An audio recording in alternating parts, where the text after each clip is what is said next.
सोलापूर महानगरपालिका सार्वत्रिक निवडणूक 2025-26च्या अनुषंगाने मतदान प्रक्रिया पारदर्शक, निर्भय व कायदेशीर पद्धतीने पार पाडण्यासाठी मतदान केंद्रांवर नियुक्त करण्यात आलेल्या कर्मचाऱ्यांचे प्रशिक्षण सुरू करण्यात आले आहे.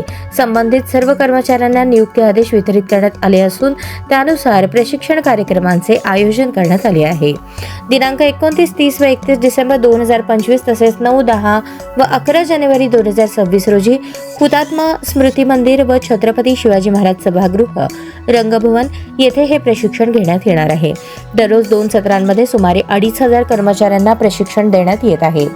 या प्रशिक्षण कार्यक्रमास आयुक्त तथा निवडणूक निर्णय अधिकारी डॉक्टर सचिन ओंबासे, उपायुक्त आशिष लोकरे यांनी उपस्थित राहून मार्गदर्शन केले.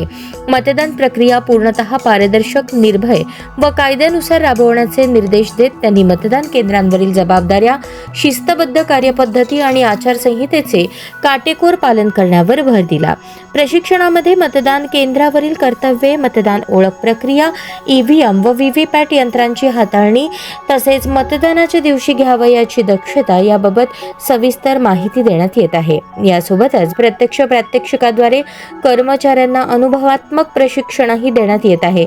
दरम्यान प्रशिक्षणास गैरहजर राहणारे कर्मचारी, निवडणूक कामासाठी नियुक्त कर्मचाऱ्यांना कार्यमुक्त न करणाऱ्या संस्था तसेच निवडणूक आदेशांमध्ये अडथळा आणणाऱ्या व्यक्तींविरोधात कठोर कारवाई करण्यात येणार असल्याचा इशारा देण्यात आला आहे. या संदर्भात भारतीय लोकप्रतिनिधित्व अधिनियम 1951 मधील कलम 134 अन्वये कारवाईचे स्पष्ट आदेश आयुक्त तथा निवडणूक निर्णय अधिकारी डॉक्टर सचिन ओंबासे यांनी दिले आहेत. महानगरपालिका सार्वत्रिक निवडणूक शांततेत, निर्भय वातावरणात आणि कायद्याच्या चौकटीत पार पाडण्यासाठी सर्व संबंधित कर्मचारी, संस्था व प्रशासनाने पूर्ण सहकार्य करावे असे आवाहन यावेळी करण्यात आले.